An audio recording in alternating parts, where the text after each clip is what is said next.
ಇನ್ನು ಕೆನಡಾ ಪ್ರಧಾನಿ ಸ್ಥಾನಕ್ಕೆ ಜಸ್ಟಿನ್ ಟ್ರೂಡೋ ರಾಜೀನಾಮೆ ಕೊಟ್ಟಿದ್ದಾರೆ. ಭಾರತದ ವಿರೋಧಿ ನಿಲುವು ತಾಳಿದಂಥ ಜಸ್ಟಿನ್ ಟ್ರೂಡೋ ಕೊನೆಗೂ ತಮ್ಮ ಸ್ಥಾನಕ್ಕೆ ರಾಜೀನಾಮೆ ಸಲ್ಲಿಸಿದ್ದಾರೆ.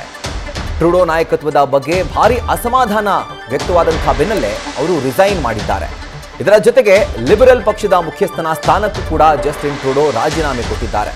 ಇಂದು ಬೆಳಗ್ಗೆ ಸುದ್ದಿಗೋಷ್ಠಿಯನ್ನ ಕರೆದು ಅವರು ತಮ್ಮ ರಾಜೀನಾಮೆಯನ್ನ ಘೋಷಣೆ ಮಾಡಿದರು. ಇನ್ನು ಸಾರ್ವತ್ರಿಕ ಚುನಾವಣೆಗೆ ಇನ್ನೇನು ಕೆಲವೇ ದಿನಗಳಿರುವಂತಹ ಸಂದರ್ಭದಲ್ಲಿ ಈಗ ಜಸ್ಟಿನ್ ಟ್ರೂಡೋ ಕೆಳಗಿಳಿದಿದ್ದಾರೆ. ಹಾಗೂ ಹಂಗಾಮಿ ಪ್ರಧಾನಿ ಆಯ್ಕೆವರೆಗೂ ಕೂಡ ಅಂದ್ರೆ ಎಲೆಕ್ಷನ್ ಆಗಿ ಮತ್ತೊಬ್ಬ ಹೊಸ ಪ್ರಧಾನಿ ಆಯ್ಕೆ ಆಗೋವರೆಗೂ ಕೂಡ ಜಸ್ಟಿನ್ ಟ್ರೂಡೋ ಮುಂದುವರಿತಾರೆ.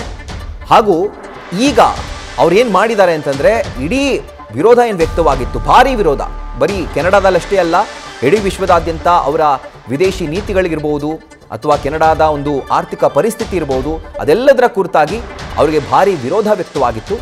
ಸೊ ಸಾರ್ವಜನಿಕರು ಕೂಡ ಸೋಷಿಯಲ್ ಮೀಡಿಯಾಗಳಲ್ಲಿ ಅವ್ರನ್ನ ನಿಂದಿಸುವಂಥ ಕೆಲಸವನ್ನ ಮಾಡ್ತಾ ಇದ್ರು. ಅದರ ಜೊತೆಗೆ ಅವರು ಅಕಸ್ಮಾತ್ ಏನಾದರೂ ರಸ್ತೆಯಲ್ಲಿ ಸಿಕ್ಕಿದ್ರೆ ಅಲ್ಲೂ ಕೂಡ ಅವ್ರಿಗೆ ಬೈಯುವಂಥ ಕೆಲಸವನ್ನ, ಟೀಕೆ ಮಾಡುವಂಥ ಕೆಲಸವನ್ನ ಕೆನಡಾದ ಜನತೆನೇ ಮಾಡ್ತಾ ಇದ್ರು. ಸೊ ಈ ಥರ ಒಂದು ಭಾರಿ ವಿರೋಧವನ್ನ ಎದುರಿಸಿದಂಥ ಜಸ್ಟಿನ್ ಟ್ರೂಡೋ ಕೊನೆಗೂ ತಮ್ಮ ಪ್ರಧಾನಿ ಸ್ಥಾನಕ್ಕೆ ರಾಜೀನಾಮೆಯನ್ನು ಕೊಟ್ಟಿದ್ದಾರೆ. ಬರೋಬ್ಬರಿ 9 ವರ್ಷಗಳ ಬಳಿಕ ಅವರು ಈ ಸ್ಥಾನಕ್ಕೆ ರಾಜೀನಾಮೆಯನ್ನು ಸಲ್ಲಿಸಿದ್ದಾರೆ. ನ್ಯೂಸ್ ಫಸ್ಟ್ ನಿರ್ಭೀತಿಯಿಂದ ನಿಮ್ಮ ಪರವಾಗಿ.